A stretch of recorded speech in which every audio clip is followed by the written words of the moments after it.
makasi na ngai ozali mofuti ya bomoi na ngai atako natondisami na bapasi yo nde mosilisi basusi na ngai. Alleluya. Ofuta nyongo na nga osilisa bapasi na nga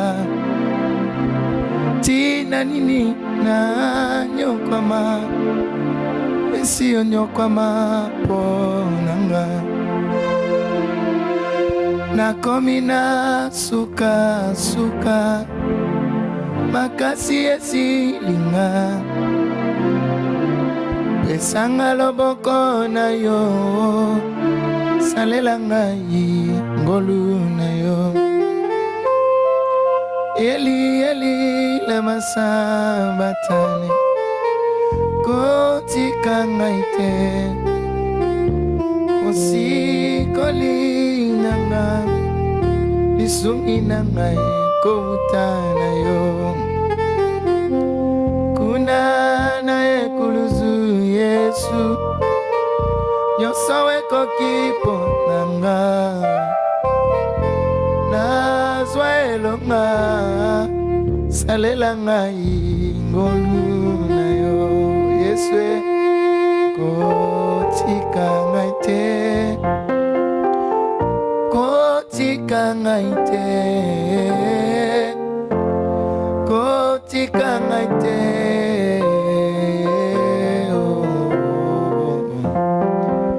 C'était une façon de vous saluer.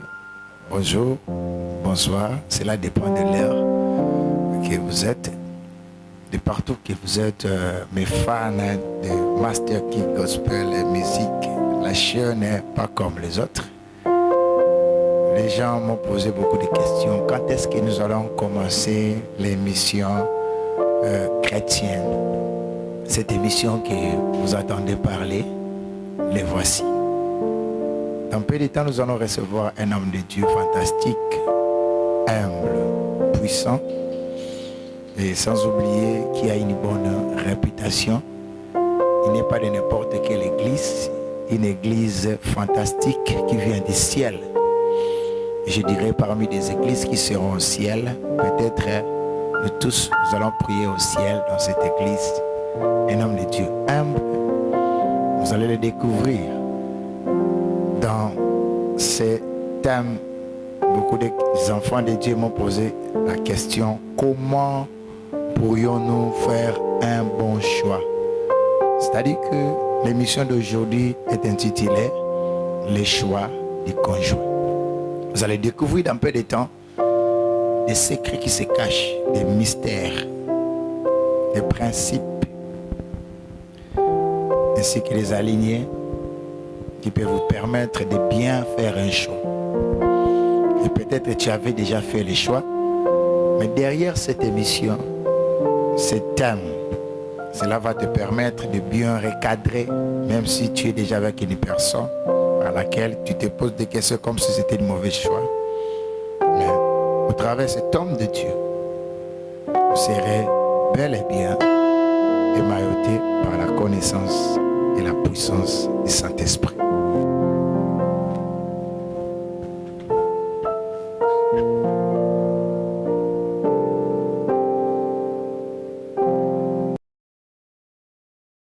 Bonjour.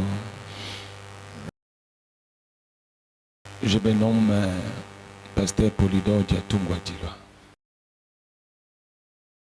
Je suis dans l'église qu'on appelle Melgec, donc une communauté Melgec, la cité fidèle. Non, je ne suis pas le visionnaire. Le visionnaire, c'est notre pasteur Rick Mayendanzao. Il est en déplacement de pays. Bien entendu.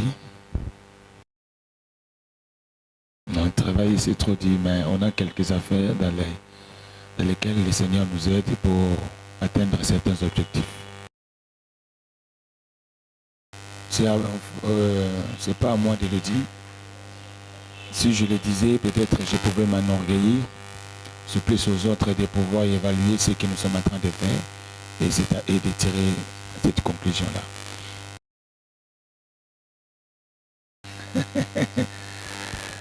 Ça fait plus de 20 ans. Hein. Plus de 20 ans, je me rappelle, c'est à 1999. En 1999, je n'oublie même pas ni la date ni le jour, c'était un certain samedi 19 septembre 1999, aux alentours de 10h, 11h, que j'avais reçu le Seigneur. Non, c'était même... bon, moi, je ne priais même pas, hein, franchement. Je n'ai même pas aller même à l'église. Pour aller à l'église, c'était si rare. En fait, j'étais parti parce qu'on m'avait dit quelqu'un, il donnait des prophéties. Il prophétisait. Bon, j'avais un cousin, il est avec nous dans l'église. Il m'avait dit que non, voilà, ce monsieur-là, il a prophétisé sur lui. En tout cas, c'était ma toute première fois. J'étais curieux vraiment de savoir qu'est-ce qu'il pouvait me dire. Et c'est alors, je me suis rendu chez lui. Et je ne comprenais pas ce qui s'est passé chez moi. Il était là, il n'a rien dit de spécial, d'après ce que je me rappelle. Mais je sentais en moi un autre envahissement, une autre chose qui commençait à monter en moi, à tel point que j'ai commencé à sentir les larmes venir, commencer à couler. Et j'ai senti une amertume au fond de moi, jusqu'au point où je commençais à fondre mes larmes sur le lieu. Et lui-même, il ne comprenait même pas. Et j'ai essayé d'esquiver sa main, c'était plus fort que moi. Vraiment, c'était plus fort que moi. Et le même jour-là, j'ai senti, quand les gens disent que l'Esprit de Dieu peut te parler, on me disait, demande-lui de verser. C'était vraiment une grande bataille et je refusais catégoriquement parce que je ne connaissais pas la Bible, je ne lisais pas la Bible. Il m'a insisté, cet esprit-là a insisté à tel point que quand je lui ai parlé, j'ai senti une paix et c'est comme ça que tout était parti.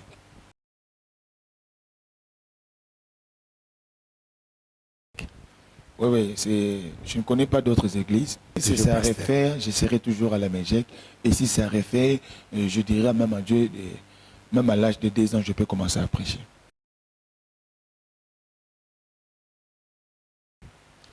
La Bible dit, l'Esprit de Dieu rend témoignage à notre esprit que nous lui appartenons. C'est à toi d'abord de savoir que l'Esprit de Dieu est en train de témoigner. Si le Père a témoigné Jésus, pour notre temps, l'Esprit de Dieu est en train de témoigner à notre esprit. Je suis sûr et l'Esprit de Dieu témoigne à moi que je suis un citoyen du ciel. Donc, partant de ça, certainement on va se voir au ciel.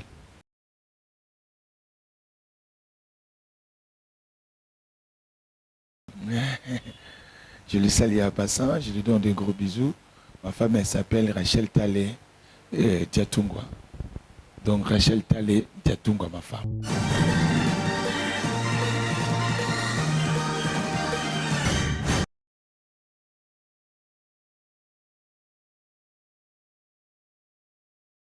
Des retours sur ce plateau. Nous sommes précisément dans l'église Mégèque, la cité fidèle, la siège dont le pasteur Polydore dirige. Il est dans la communauté Mégèque, comme il vient de dire que son père spirituel, c'est pasteur Riquet Mayenda.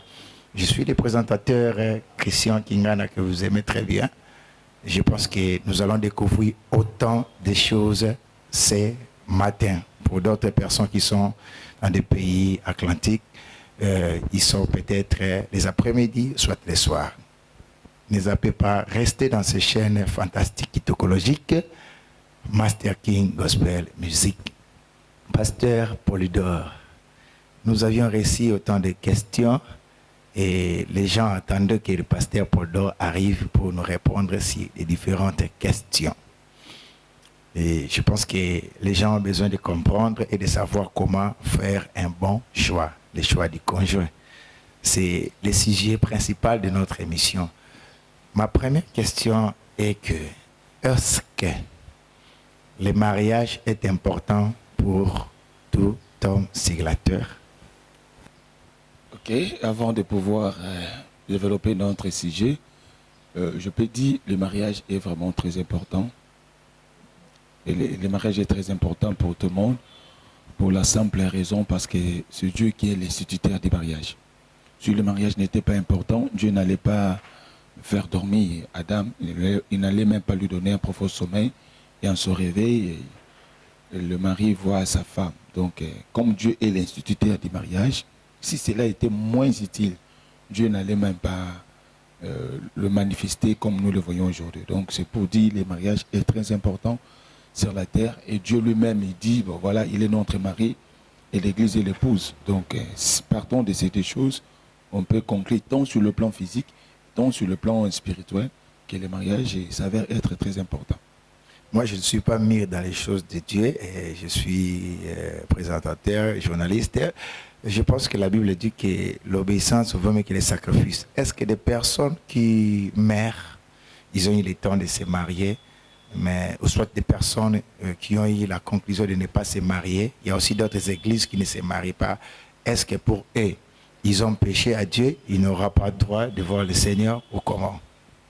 Non, non, non. Pour aller au ciel, il y a des conditions.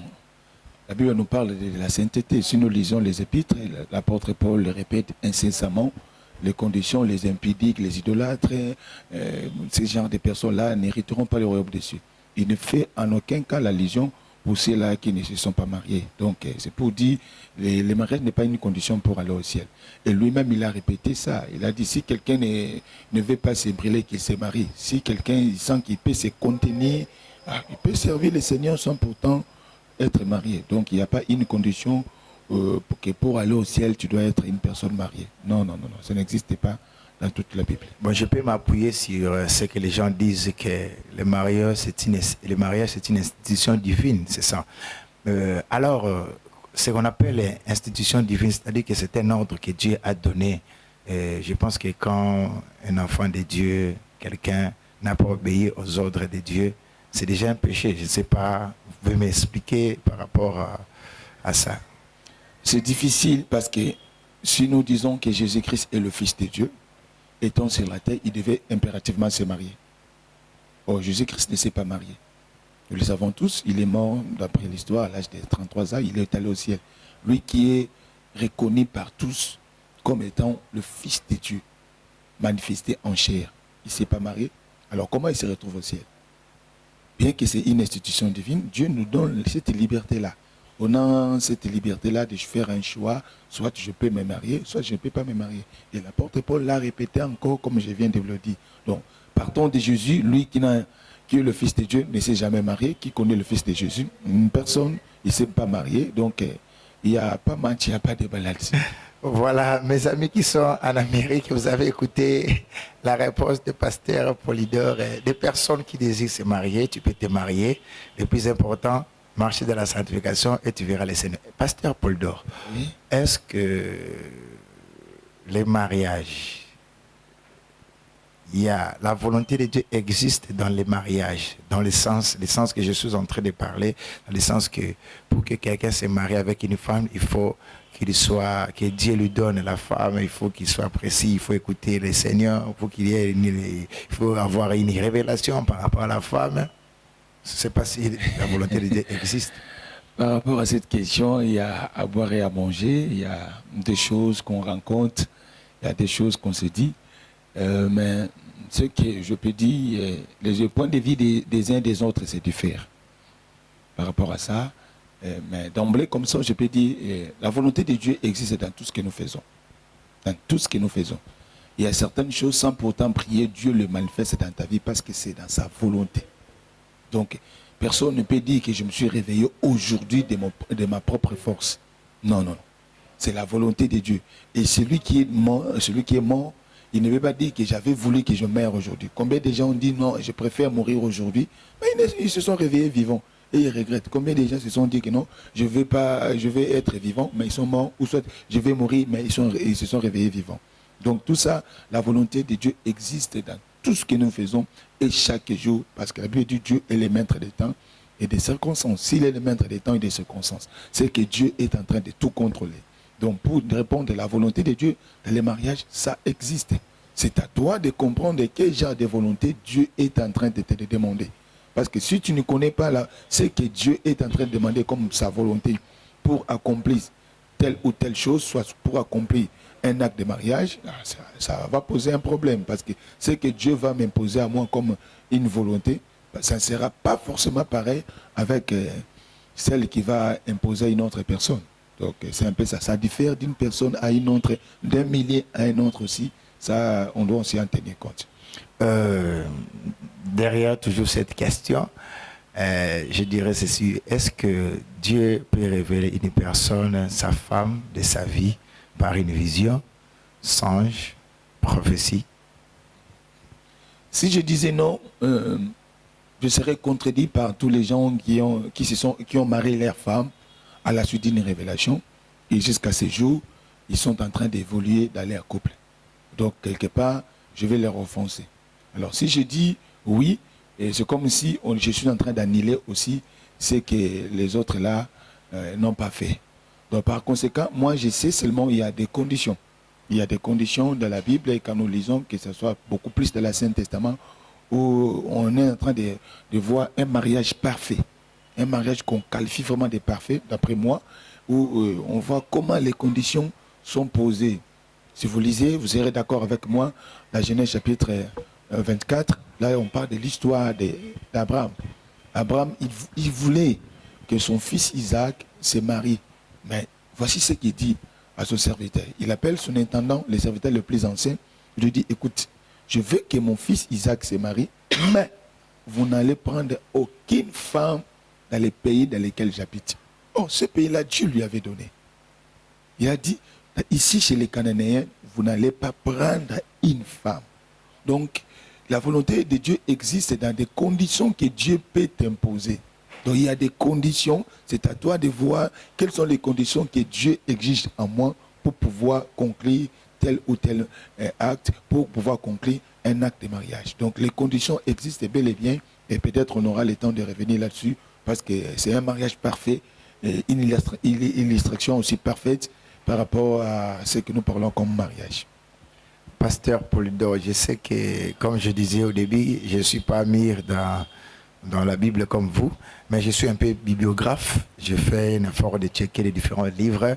Un jour, j'ai lu quelque part dans la parole du Seigneur après la sortie des enfants d'Israël, avant de prendre la possession du pays du Canaan. Dieu est en train de dire que vous n'allez pas se marier avec un peuple étranger. Au-delà même de ça, j'ai compris que peut-être un enfant de Dieu ne peut pas se marier avec les païens. Ma question est celle. Je voulais poser la question, est-ce qu'un enfant de Dieu, un chrétien, peut se marier avec un païen? C'est autorisé? C'est vraiment un grand problème. C'est difficile. Si vous vous mariez avec une personne païenne, je parle d'une personne païenne, c'est peut-être une femme ou un homme, d'emblée vous aurez des problèmes. Vous aurez des problèmes parce qu'on connaît ce que la Bible nous recommande. Mais tous ce sont des créatures de Dieu, non? Oui, je suis sûr. Mais on n'a pas la... Même ces chrétiens-là, il était d'abord païen, non? Oui, oui. N'oubliez pas, la Bible dit ceux qui sont à Jésus sont devenus de nouvelles créatures. Les choses anciennes sont passées. Imaginez moi qui suis une nouvelle créature, toi tu es une ancienne créature. Est-ce qu'il y aura une compatibilité? Mais vous pouvez aussi me faire convertir, non? Ah voilà, c'est ce que je voulais dire. L'apôtre Paul a parlé à l'église de Corinthe. Qui sait, si toi, si un non-croyant, c'est ce qu'il a dit, un non-croyant se marie avec un croyant, qui sait si tu vas les faire convertir? La conversion, c'est un domaine de Dieu. C'est celle Dieu qui a la capacité de toucher une personne pour qu'une personne se réponde. Par rapport à votre question, moi je dirais, si tu es vraiment né de nouveau, je te donnerai un conseil de vous marier avec un chrétien qui est né de nouveau. Parce que vous êtes une nouvelle créature. Vous êtes devenu une nouvelle créature. Vous n'êtes plus une ancienne créature. Alors, si vous vous mariez avec une personne qui est une ancienne créature, il y aura les compatibilités. Et quand il y aura les compatibilités, je peux vous garantir, il y aura toujours peut-être une séparation, un divorce. Mais cela ne veut pas non plus dire que c'est là qui se marie. Oh, bon, soi-disant, la sœur, c'est une nouvelle créature, l'homme aussi, c'est une nouvelle créature. Mais quand ils arrivent à se séparer, est-ce que... Et vous ne voyez même pas qu'ils ont échoué. Là, c'est une autre paire de manches. Parce qu'on n'est pas oublié, dans les mariages, il y a des comportements, il y a des attitudes, il y a des habitudes, il y a pas mal de choses qui se passent dans un mariage. Et l'homme, soit la femme, ils doivent être vraiment très avertis. Ils doivent avoir des échanges mutuels pour pouvoir essayer de se comprendre. Là où ils peuvent marcher ensemble, ils peuvent marcher ensemble. Et c'est un peu ça vraiment ce que je peux dire. Donc, pour me résumer, En tout cas, nous les chrétiens, nous sommes de nouvelles créatures et je ne peux pas me marier avec une ancienne créature. Sinon, ça sera la casse totale. C'est fantastique. Pasteur Paul Dor, est-ce qu'un chrétien, parce que sur la terre, nous avions beaucoup de croyants, j'avais besoin plus aussi d'avoir l'éclaircissement sur être enfant de Dieu.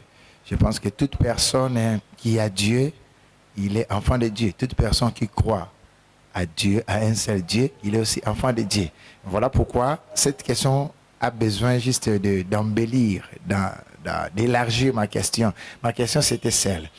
Est-ce qu'un chrétien peut se marier avec une autre personne d'autres religions, par exemple? Un chrétien peut se marier avec un musulman, soit un bouddhiste, tout comme ça. Si tu te maries, je peux te dire, tu entres directement dans l'affaire. Parce que nous ne confessons pas la même foi.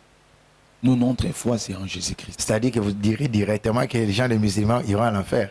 Non, non, je ne parlais pas qu'ils iront dans l'enfer. Voilà. C'est une expression que je parlais. Ouais. C'est une expression. C'est comme on dit, avant l'enfer. C'est pas que je parte en enfer, c'est une expression qu'on utilise. Donc si tu es chrétien, tu te maries avec une autre personne d'une autre religion, ouais. Je peux te garantir, vous n'irez pas plus loin. Parce que nous ne confessons pas la même foi. Nous, la foi, c'est en Jésus-Christ. Mais chez eux, la foi, ce n'est pas en Jésus-Christ. C'est ça déjà la nette différence. Partant de cette différence-là, je ne peux pas encore épiloguer, soit commenter encore beaucoup plus. C'est tout à fait clair et normal. Moi, ma foi, c'est en Jésus-Christ. Et je peux qu'épouser, soit marier la personne qui confesse la foi en Jésus-Christ. Si c'est une autre religion, bon, en tout cas, vous aurez des difficultés. Aujourd'hui, dans notre pays, pasteur, les églises des rivières sont devenues des églises un tout petit peu, je dirais pas vraiment mal réputées, mais un peu des problèmes, pour ne pas avoir des problèmes avec ceux qui sont dans l'église des rivières. C'est ce qui fait qu'il y a d'autres des églises qui croient en Jésus-Christ, mais cependant, ils n'aiment pas se marier avec d'autres églises. Alors, là-dessus, est-ce que vous pouvez permettre un enfant de l'église Mégère se marie avec une femme branhamiste? Bon, je ne veux pas entrer en débat avec tous les branhamistes. Nous respectons leur point de vue. Nous respectons aussi leur doctrine. Je me rappelle bien, il y a des points communs qui existent dans la parole de Dieu, et voire même dans différentes églises. Il y a des points communs qui nous réunissent tous, que ça, c'est un point que tout le monde est d'accord, mais quant à ces points, tout le monde n'est pas d'accord. Les mariages, s'il faut essayer de répondre à ta question, c'est question de se mettre en accord. Parce que les branhamistes, ce sont des chrétiens. Ils ne sont pas des païens, ils ne sont pas dans une autre religion. Ce sont des chrétiens. C'est question de se mettre en accord sur certains points.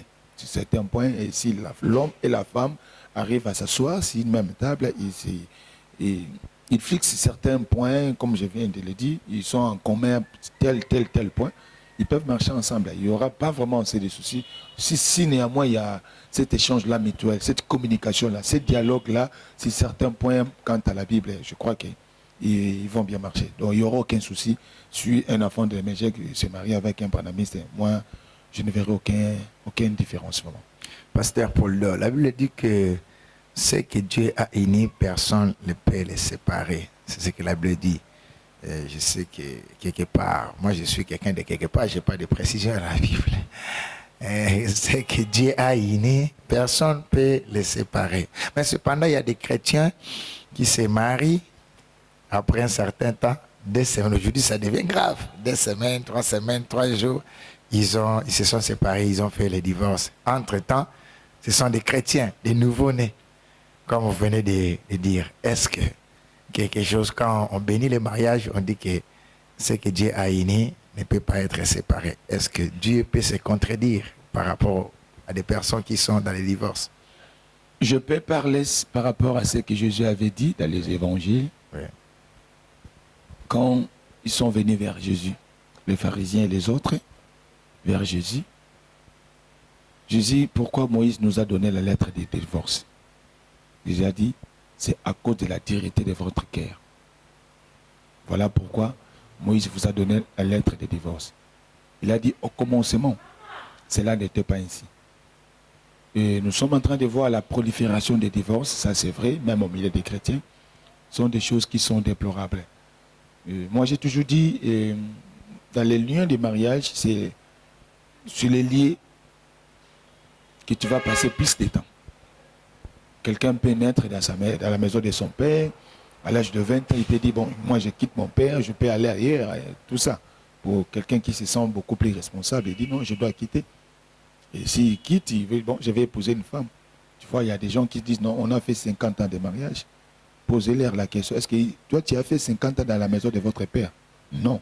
Donc c'est pour dire qu'au commencement, Dieu n'a pas l'intention qu'elle divorce soit là. Mais à cause de la dureté. Aujourd'hui, on commence à constater des choses qui sont très déplorables, même au milieu des hommes de Dieu, au milieu des enfants de Dieu. Bon, certes, je ne vais pas entrer en détail, chacun a des points de vie, il y a pas mal de choses. On entend. Je ne savais pas que ma femme était sorcière.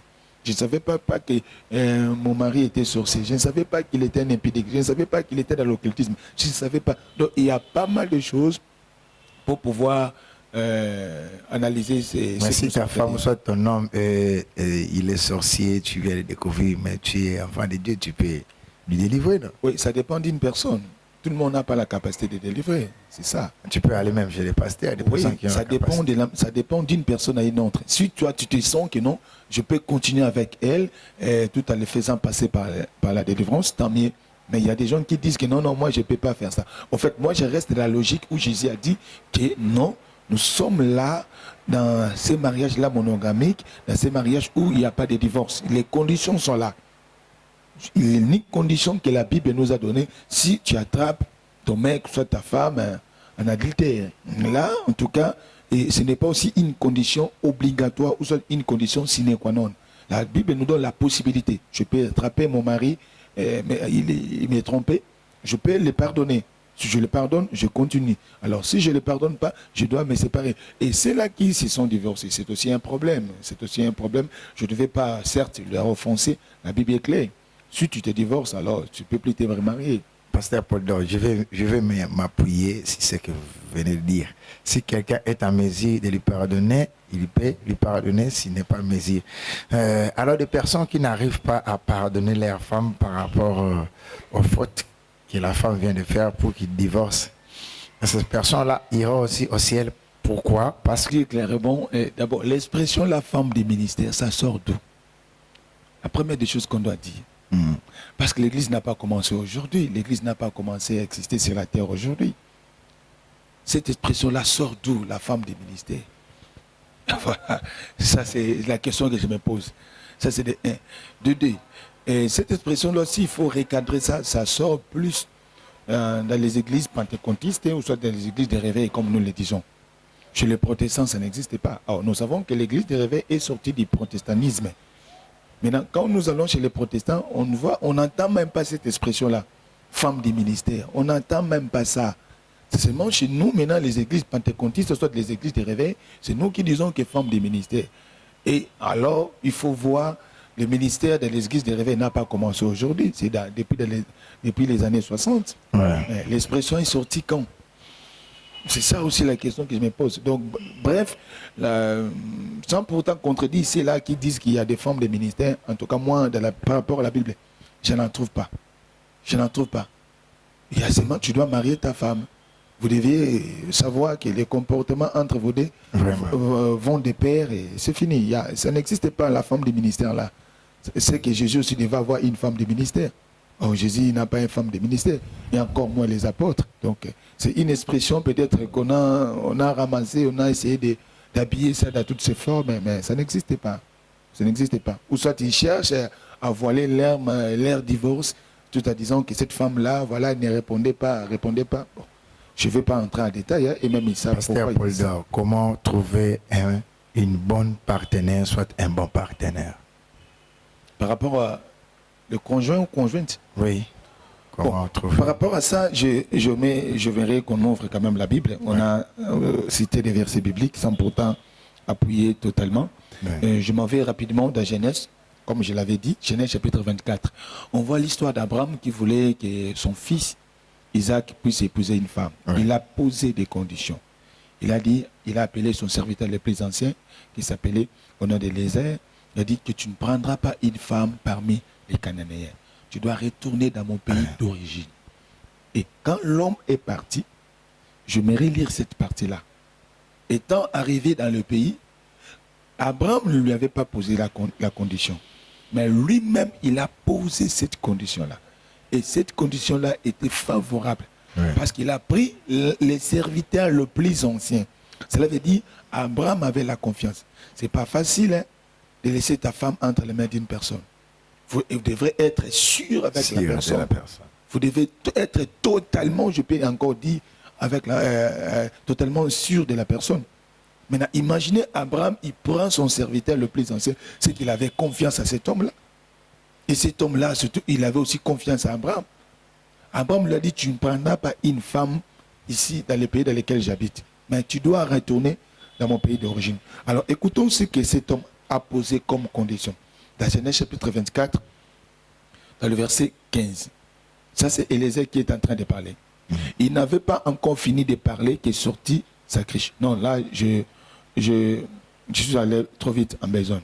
Je commence à partir du verset 10 seulement. Le serviteur prit 10 chameaux parmi les chameaux de son seigneur et il partit. Ayant à sa disposition tous les biens de son seigneur, il s'éleva et alla en Mésopotamie, à la ville de Nakor. Il fit reposer les chameaux sur leurs genoux hors de la ville, près d'un puits au temps du soir, au temps où sortent celles qui vont puiser de l'eau. En tout cas, le temps du soir, c'est aussi très important. Quand tu épouses ta femme, il faut voir, toi tu l'as épousée à quel temps. Et il dit, Éternel Dieu, c'est comme s'il fait sa prière, Éternel Dieu de mon Seigneur Abraham. Il n'a pas dit son Dieu, mais il a dit les dieux de son Seigneur Abraham. C'est très important parce que dans mes prédications, j'ai toujours dit le fils n'a pas un père. Wow. C'est toujours un père qui a Dieu. Le fils n'a pas un Dieu. C'est seul un père qui a un Dieu. Alors, si tu es fils, reste dans l'état de ton fils, dans cet état-là, mais un jour tu deviendras père. En ce moment-là, on citera le nom de ton Dieu. Alors, n'allons pas en besogne. Il a cité les noms de Dieu de son Seigneur Abraham. Abraham, fais-moi, je t'en prie, raconter aujourd'hui ce que je désire et ise de bonté envers mon Seigneur Abraham. Donc la prière qu'il fait, que Dieu l'exauce par rapport à Abraham, par rapport à la mission qu'Abraham lui avait donnée. Voici, je me tiens près de la source d'eau et les filles des gens de la ville vont sortir pour puiser de l'eau. Que la jeune fille, voilà, ça c'est la condition qu'il est en train de poser. Que la jeune fille à laquelle je dirai, penche ta criche, je t'en prie, pour que je boive, et qui répondra, bois, et je donnerai aussi à boire à tes chameaux, soit celle que tu as destinée. Il a dit, soit celle que tu as destinée à ton serviteur Isaac. Et par là, je connaîtrai que tu ises de bonté envers mon Seigneur. Le verset 15. Il n'avait pas encore fini de parler que sortit sa criche sur l'épaule Rebecca, née de Bethuel, fille de Milka, femme de Nakor, frère d'Abraham. C'était une jeune femme, très belle de figure. Elle était vierge et aucun homme ne l'avait connue. Elle descendit à la source et remplit sa criche et remonta. Les serviteurs coururent au-devant d'elle et dit, laisse-moi boire, je t'en prie, un peu d'eau de ta criche. Elle répondit, bois mon Seigneur.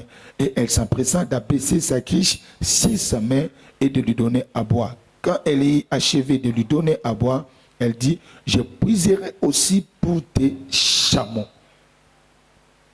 Donc partant de ça, Élézer a posé une condition, c'est lui qui, je vais demander de l'eau. Parce qu'il s'attendait que je peux demander de l'eau à une personne, la femme peut refuser. Mais il est allé plus loin. La femme à laquelle je vais demander de l'eau, qui va me donner à boire, mais non seulement à moi, mais qui va donner aussi aux chameaux.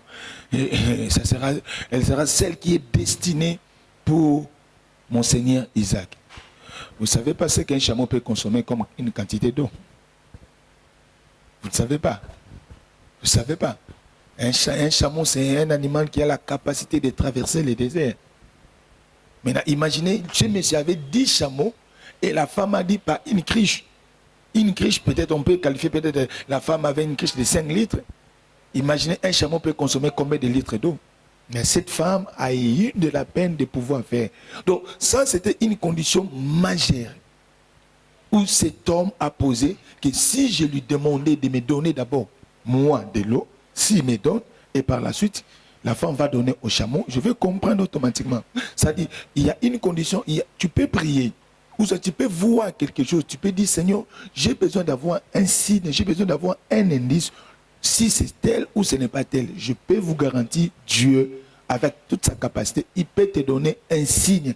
Et ce signe-là, c'est à toi de comprendre que c'est la femme que je vais épouser. Mais cela ne veut pas dire que non, vous n'aurez pas de problème.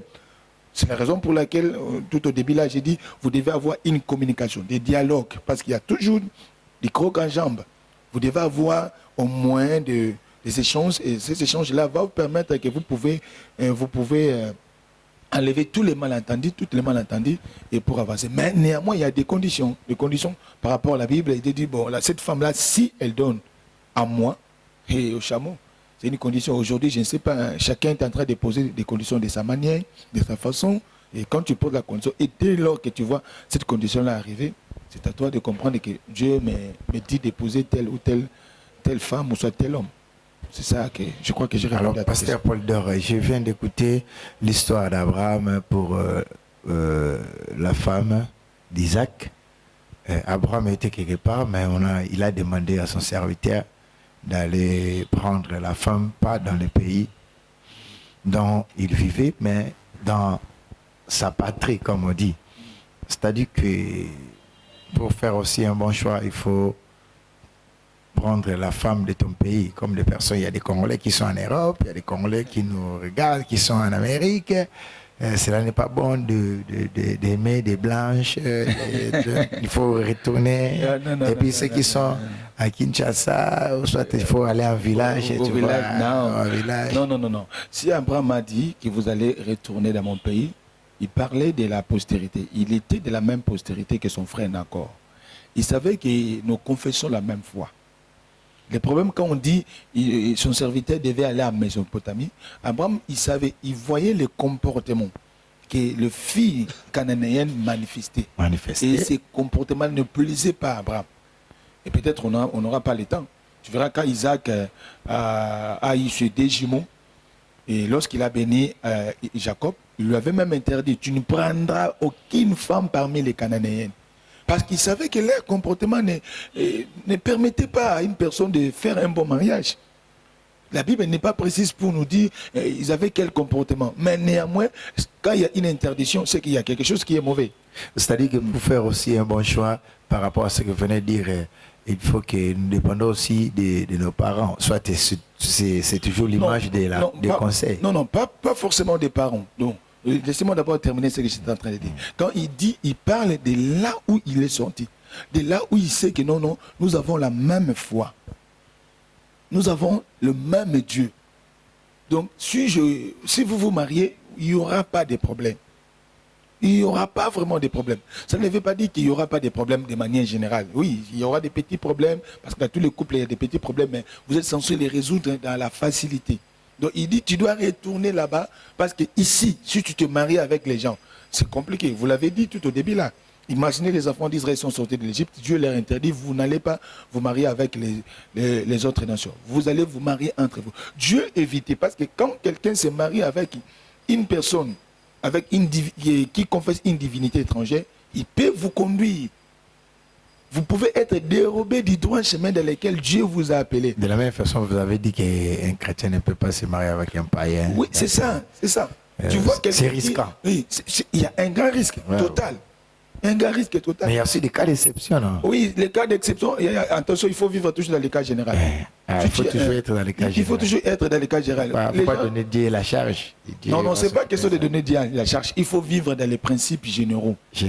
Les principes généraux permettent que non, je peux aller faire ça.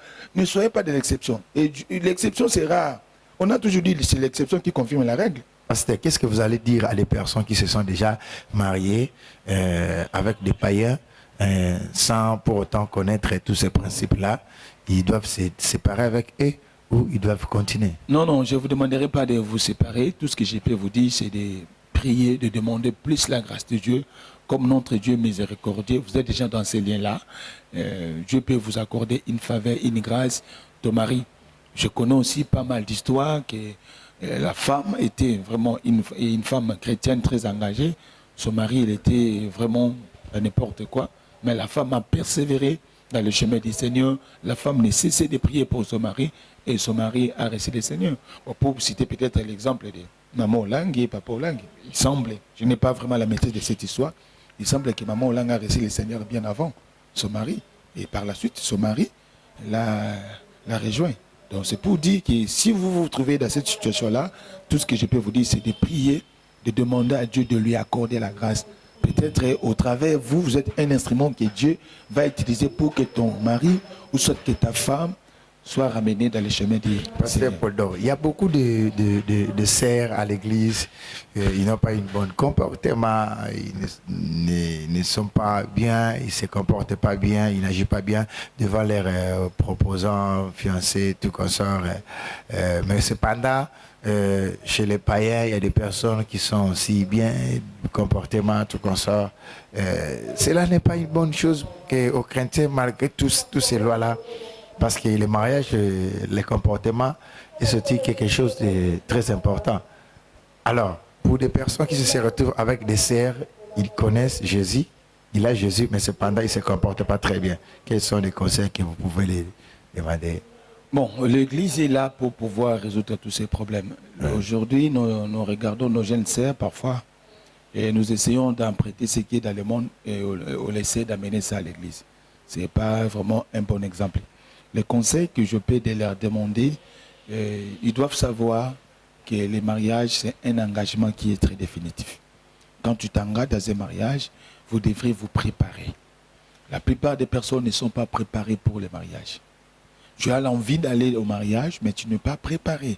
Le mariage n'est pas forcément ce que nous voyons là tous les jours. Non, non, non, non.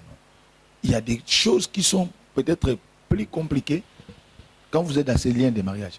Donc, le premier conseil que je peux dire, toutes les femmes doivent être préparées par rapport à ça. Ça, c'est de un. De deux, et la femme doit connaître sa position dans les mariages. Que je ne suis pas en égalité avec mon mari. Et la Bible dit que la femme, c'est une aide. Elle est censée apporter de l'aide à son mari. Donc, aussi longtemps la femme connaît sa position, je sais que ça peut aller. Donc, il y a beaucoup de conseils qu'on peut porter, annoncer, mais je préfère me limiter à ce niveau-là, comme je viens de le dire tout à l'heure. Là, c'est suffisant. Ma dernière si vous êtes préparé et ayant que non, je suis inerte, en tout cas, vous pouvez aller plus loin dans votre mariage. Ma dernière question est celle-ci. Il y a des questions qui m'ont été envoyées par YouTube et puis les différentes plateformes. Ils ont dit que dans la Bible, des femmes qu'on voilait pour le mariage, c'était que des femmes qui étaient des vierges. Mais cependant, aujourd'hui, beaucoup de personnes, c'est très rare pour que quelqu'un se marie, elle est vierge, mais cependant, on est en train de voiler ces gens-là. Et si quelqu'un a déjà des enfants, mais on ne doit pas lui voiler parce qu'il a déjà des enfants. Ces coutumes-là viennent de la Bible ou c'est là, c'est une préoccupation, c'est mal des hommes de Dieu. Et aussi, au-delà de ça, il y a des personnes, quand elle a déjà, on trouve déjà, elle a déjà la grossesse, on ne peut pas lui bénir. Au fait, sans pourtant offenser, c'est là qui pose telle ou telle condition. Moi, je crois qu'on doit regarder l'essentiel à l'église. On doit vraiment regarder l'essentiel. L'essentiel, c'est de voir une personne peut-être qui vient honorer sa femme, une personne qui vient honorer ce que dit la Bible. C'est ça, c'est que moi, je vois toujours ce qui est beaucoup plus meilleur. Toutes ces conditions-là, bon, il y a à boire et à manger. Il y a beaucoup de choses. J'ai toujours eu dans ma tête, c'est de voir l'objectif que la personne a fait ça. Je me suis marié, que la femme soit voilée, que la femme ne soit pas voilée. Le plus important pour moi, c'est cette bénédiction-là que nous déclarons. Les couples venus pour recevoir cette bénédiction-là. Ils reconnaissent que non, bien que nous sommes là, on a fait des enfants. On a des enfants, mais nous manquons cette bénédiction-là du mariage. C'est ça ce qui est le plus important. Regardez même sur les invitations, nous écrivons quoi? La bénédiction nuptiale. On a besoin de cette bénédiction-là. Bon, enlevons le mot nuptial. Parce que le nuptial est lié peut-être à une réjouissance quelconque. Cette bénédiction-là, que fait le pasteur? Il bénit. Que fait le prêtre? Il bénit. Il bénit. Cette bénédiction-là vaut son pesant d'or. Pourquoi on doit bannir cette bénédiction-là alors que le peuple de Dieu a besoin d'être béni? Le peuple de Dieu a besoin d'être béni dans toutes ses formes. Et parce que la personne a fait des enfants, tout ça, ce sont des conditions que les hommes ont placées. Bon, ça peut être bien ou ça peut être mal, ça dépend d'un lien à un autre, ça dépend d'une personne à une autre, ça dépend d'une conviction à une autre aussi. Mais ce que moi je sais, je me focalise par rapport à la bénédiction. On doit prononcer la bénédiction par rapport aux gens-là qui se sont dit non, nous voulons être dans ces liens de mariage. Si l'Église voit cet aspect des choses-là, sans pour autant exagérer, je crois qu'on va aider beaucoup. Un pasteur célibataire peut bénir les mariages comme les prêtres. Bon.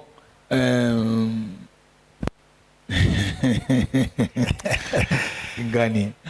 Ok.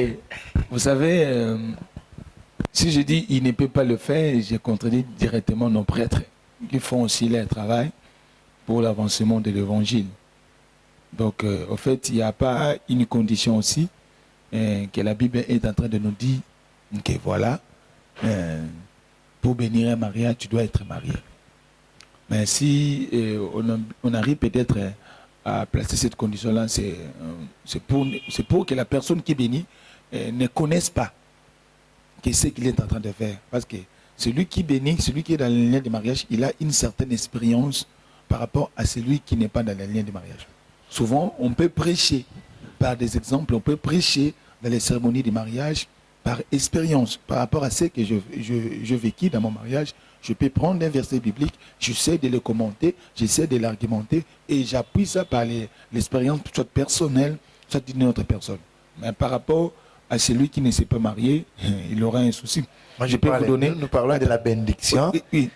On peut appeler notre pasteur qui a l'expérience, il prêche, mais nous parlons plus la bénédiction. Oui, c'est ça. Parce que c'est l'expérience qui bénit l'inférieur. C'est pas bon. Ces versets-là n'entrent pas vraiment dans ces cadres ici. C'est pas dans ces cadres. Le plus important, c'est cette bénédiction-là. C'est cette bénédiction-là. Ouais. Parce que comment toi tu ne parles dans les lieux du mariage?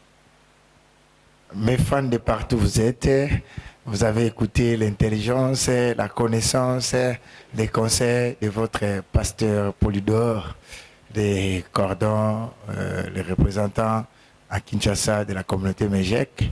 Comme il avait dit qu'il est le fils de Grand Baoba, comme d'autres personnes l'appellent, Père Abraham Fouloption, le pasteur Riké Maïnda. En passant, moi aussi, je vous salue, un papa, bien, je vous salue. Dans le nom de Jésus, vous avez écouté. Je pense qu'à la prochaine, nous aurions encore des émissions avec le pasteur Polydor. Pasteur Polydor, votre mot de la fin. Bon, le mot de la fin, je tiens à remercier mon Dieu pour le souffle de vie, pour l'occasion qu'il nous donne. Je tiens à remercier mon père spirituel, que j'aime beaucoup, le père Abraham, le Rokwan, le pasteur Riké Maïnda Nzao. Et je remercie aussi ma femme Rachel, vraiment de manière particulière. Je remercie ma famille, je remercie toute ma communauté, tous les membres de l'église Méjec. Je vous salue. Et tous ceux-là aussi qui nous suivent au travers des réseaux sociaux, je vous salue aussi. C'est ça, et avec l'espoir qu'on va se retrouver bientôt pour en parler d'autres choses, parce qu'on a besoin d'apporter avec la mesure de la grâce que Dieu nous a donnée, plus d'éclaircissement pour que le peuple de Dieu soit béni. En tout cas, ce sont là les mots de la fin. Que mon Dieu vous bénisse. Soyez toujours là pour nous écouter et nous croyons que vous serez toujours bénis par la grâce du Seigneur. De partout où vous êtes, nous étions bénis par la grâce de Dieu. C'est votre chaîne Master Key Gospel Music avec les présentateurs les bien-aimés Christian qui gagnent. Et l'autre personne m'appelle maestro, et l'autre personne m'appelle coach, et l'autre personne m'appelle professeur, et l'autre personne m'appelle appelle-moi le nom qui te semblera bon de m'appeler. Je pense que le Seigneur va nous faire du bien. À la prochaine dans votre émission fantastique, émission chrétienne qui fait découvrir des choses qui se cachent. Je pense que le Seigneur ne manquera pas de vous bénir.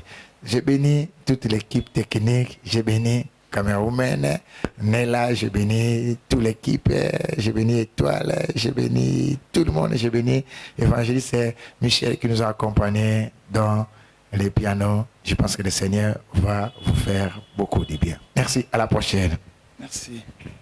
Ok.